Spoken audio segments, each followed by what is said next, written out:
Bismillahirrahmanirrahim. Assalamualaikum warahmatullahi wabarakatuh.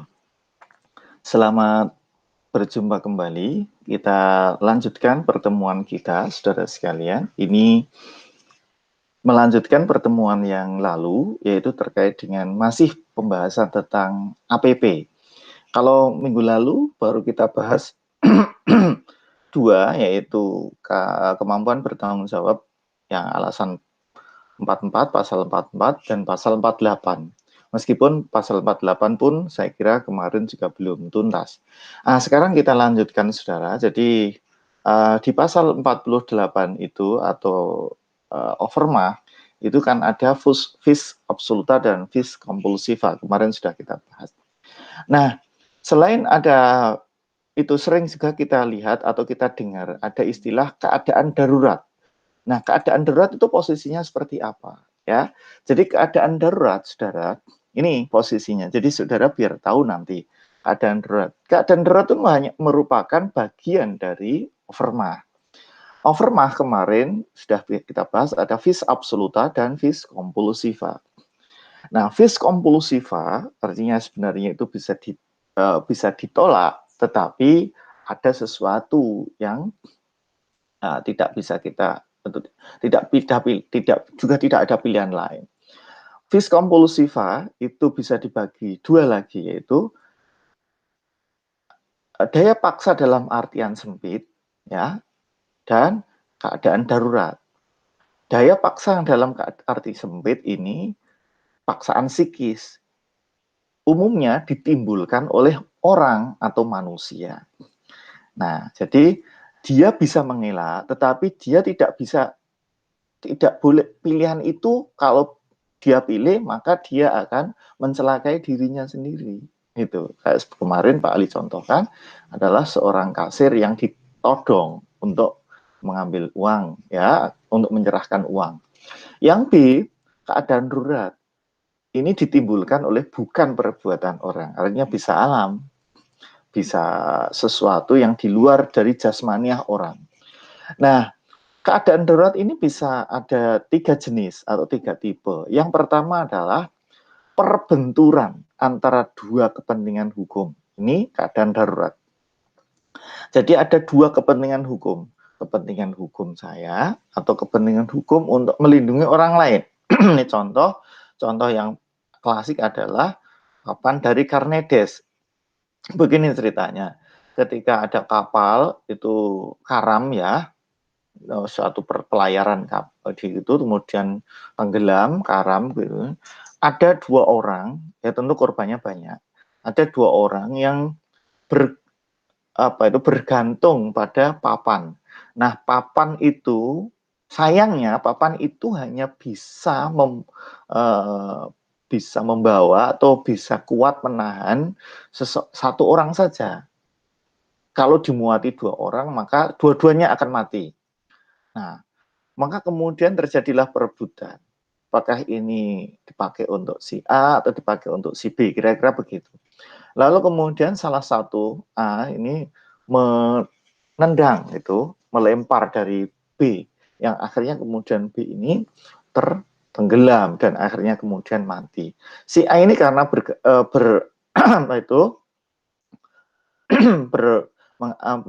memakai papan itu, maka akhirnya B ini akhirnya, atau A tadi, ya, misalnya gitulah salah satu, dia kemudian tidak tenggelam dan selamat. Nah, di sini ada dua kepentingan untuk dirinya atau kepentingan untuk orang lain, artinya sama-sama kepentingan hukum. Di sini kalau dua-duanya maka akan menjadi mati. Dia bisa saja kemudian mempersilahkan temannya itu untuk naik ke papan itu, tetapi dirinya pasti mati. Nah, kayak seperti contoh tadi pada saat vis compulsiva yang kemarin Pak Ali sampaikan, dia juga bisa memilih ketika ditodong, dia tetap melawan dan tidak mau menyerahkan uangnya, atau dia menyerahkan. Tapi kalau dia tidak menyerahkan, maka dia akan ditembak mati, misalnya gitu. Itu yang A. Yang B sekarang, kondisinya bisa saja dalam perbenturan antara kepentingan hukum dan kewajiban hukum.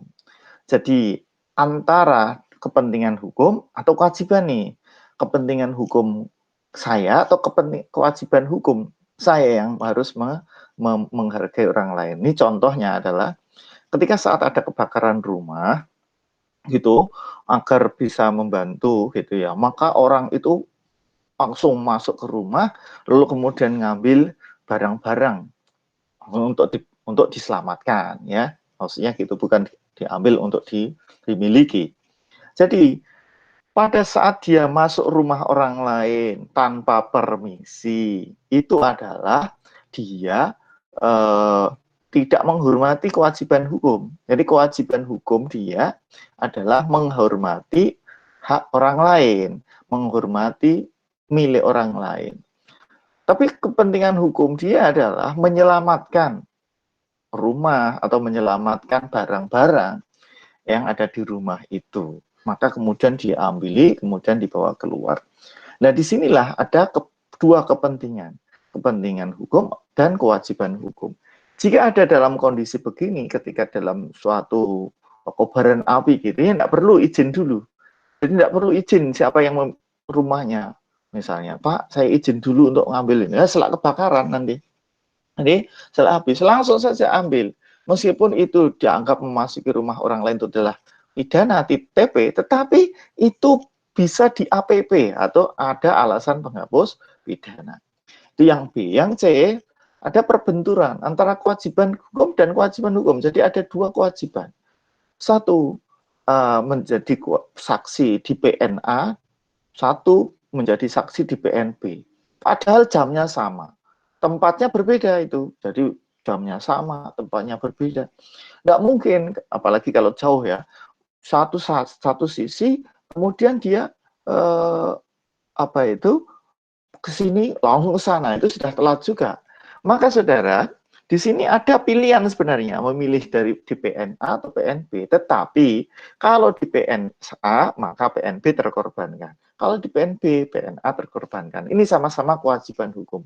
Jadi saudara, ada tiga tipe keadaan darurat itu. Yang nanti saudara harus pahami kira-kira posisinya ada di mana seorang yang katakanlah melakukan suatu tindak pidana. Jika memenuhi tiga kriteria ini, maka dia di kategori keadaan darurat. Ya, keadaan darurat. Kemudian berikutnya, kita akan bahas tentang pembelaan darurat atau nudwir. Saudara ikuti di pasal 49 ayat 1. Barang siapa terpaksa melakukan perbuatan untuk pembelaan karena ada serangan atau karena ancaman, serangan yang ancaman itu seketika itu yang melawan hukum terhadap diri sendiri maupun orang lain, terhadap kehormatan kesusilaan, atau terhadap harta benda sendiri maupun orang lain, tidak dipidana. Jadi saudara sekalian, jika memenuhi rumusan ini, maka seorang yang melakukan suatu tindak pidana dianggap nudwir, artinya dia tidak dipidana karena ada APP atau alasan penghapus pidana. Nah, mari kita lihat, dalam pembelaan darurat itu ada dua hal pokok. Yang pertama adalah adanya serangan, yang kedua pembelaan itu harus dilakukan. Jadi yang pertama itu karena ada serangan, harus ada serangan. Yang kedua, pembelaan itu mau tidak mau wajib dilakukan. Kalau tidak dilakukan, maka pasti akan menjadi masalah atau kita kerugian. Nah, jadi ada dua hal pokok persyaratan utama ini yang saudara harus pahami. Ada serangan dan pembelaan itu wajib dilakukan. Nah, sekarang satu-satu kita bahas. Serangan. Syarat serangan itu apa? Serangan itu harus dilakukan oleh orang lain ya, bersifat seketika. Yang kedua, langsung mengancam, ya, ancamannya itu langsung, ya, artinya langsung itu langsung di depan dia. Kemudian C, melawan hukum. Yang D, ditujukan pada badan atau pri kesopanan atau harta benda. Jadi ada tiga hal utama ini. Itu ditujukan untuk badan dirinya, atau pri kesopanan, misalnya mau diserang kehormatannya, atau harta bendanya mau diambil. Nah, serangan tersebut harus syaratnya seperti ini, bersifat seketika, artinya saat itu, langsung mengancam, ya, terus kemudian bersifat melawan hukum, sengaja ditujukan pada badan, peri kesopanan, dan harta benda. Sedangkan pembelaan tadi, saudara sekalian, pembelaan itu harus dilakukan. Nah, pembelaan itu harus dilakukan jika harus memenuhi syarat. Yang pertama, pembelaan tersebut harus dan perlu dilakukan. Harus ini. Kalau tidak, maka pasti akan terjadi masalah. Hilang kehormatannya, hilang nyawanya, badannya, atau tidak-tidaknya luka, atau harta bendanya hilang. Nah, tetapi saudara, pembelaan tersebut juga ada dua syarat berikutnya. Yang pertama, keseimbangan. Seimbang antara penyerangan dan pembelaan. Ya, jadi pembelaan itu juga harus seimbang. Kalau misalnya seorang itu ngancamnya itu adalah pakai apa ya, tinju begitu, ya kemudian dia bisa mengelak kemudian tinju ulang. Jadi artinya serangannya itu imbang. Tidak bisa kemudian dia serangannya itu dengan tangan lalu kemudian dibalas dengan pistol atau pakai pisau. Lah itu tidak imbang. Jadi keseimbangan antara penyerangan dan pembelaan. Yang kedua, keseimbangan antara perbuatan pembelaannya dan kepentingan yang diserang. Ya, misalnya copet, pencuri ya, misalnya kemudian dia kan ngambil uang, misalnya gitu. Lalu kemudian saudara membalasnya adalah dengan cara dia dibunuh, gitu ya, nggak boleh gitu. Ya, jadi misalnya cukup pembelaan diri ketika terhadap copet itu misalnya dengan menangkis atau dengan cara bagaimana lah, katakanlah misalnya dengan kalau dia pakai peso misalnya begitu, nanti umumnya ini ya imbang. Kalau serangannya pakai peso ya pembalas atau pembelaan dirinya pakai peso. Tetapi ya tentu kalau memang dia sudah posisi terdesak ya tidak boleh kemudian lalu kita kita apa itu kita pakai penusukan. Nah, itu beda lagi nanti. Kemudian yang B, pembelaan itu harus menyangkut pada tiga kepentingan utama ini. Yang pertama adalah terhadap badan, yang kedua terhadap peri kesopanan kehormatan, yang ketiga terhadap harta benda. Ya, jadi badan itu kehidupan, maksudnya apa ini, nyawa gitu, live ya, peri kesopanan ya, rubber head, kemudian yang tiga itu harta benda, good. Jadi ada tiga badan, peri kesopanan, harta benda yang tadi Pak Ali sudah sampaikan. Selain ini, undang-undang tidak memberikan perluasan ya tiga ini. Nah, bedanya apa Pak antara keadaan darurat dan pembelaan darurat?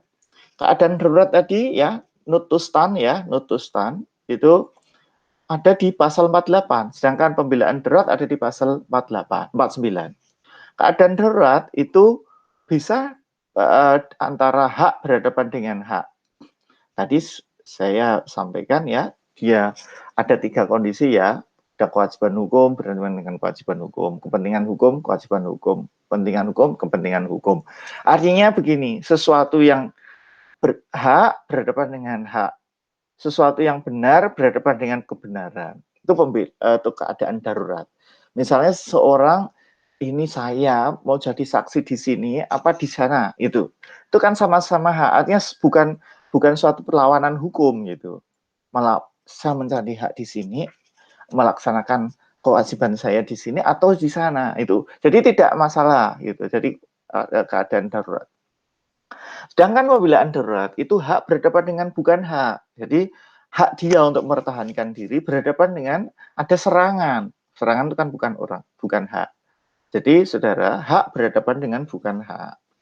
Kemudian yang perbedaan yang kedua, saudara, keadaan darurat itu tidak perlu ada serangan. Karena umumnya ini dilakukan oleh atau bukan manusia ya, jadi bukan serangan.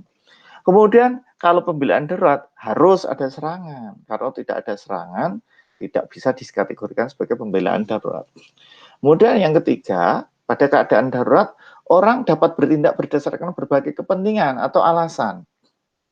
Nah, bisa diri, bisa kehormatan, bisa harta benda, bisa keluarga, bisa semacam.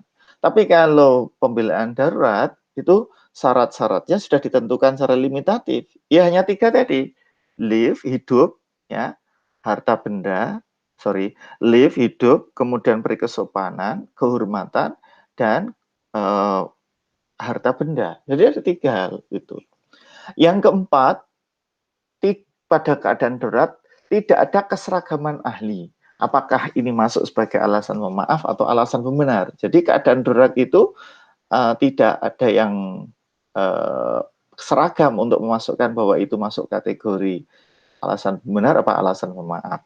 Sedangkan pembelaan darurat semua sudah sepakat bahwa itu masuk kategori alasan pembenar. Ini yang 49 ayat 1 loh ya. Jadi 49 ayat 1. Nanti 49 ayat 2 ada lagi sendiri.